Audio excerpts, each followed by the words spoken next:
బాబాసాహెబ్ రచించినటువంటి రచనలను, బాబాసాహెబ్ చెప్పినటువంటి విధానాలను, బాబాసాహెబ్ ఇచ్చినటువంటి మెసేజ్ ని మన ఎక్కువ శాతం యువకులను తీసుకుపోవాల్సిన అవసరం ఉంది. ఆయనకి అసలైన నివాళి బాబాసాహెబ్ అంబేద్కర్ చూపెట్టినటువంటి దారిలో మనం నడవడమే.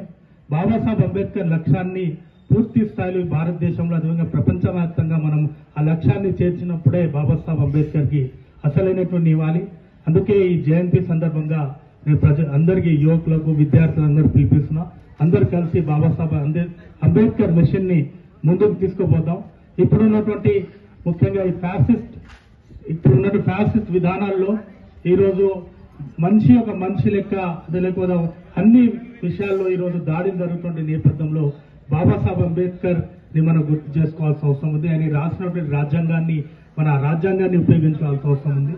అట్లాంటి ఆయన ఇచ్చినటువంటి అన్ని విషయాలపై మనం ఒక సైద్ధాంతికమైనటువంటి పోరాటాన్ని ఈ భారతదేశంలో నిర్వహించాల్సిన అవసరం ఉందని తెలుస్తూ ఈ అవకాశం ఇచ్చిన ఉస్మానియా యూనివర్సిటీ ఏఐఎస్ఎఫ్ యూనిట్ కి మరోసారి విప్లవ వందనాలు తెలుపుతూ ముగిస్తున్నాం.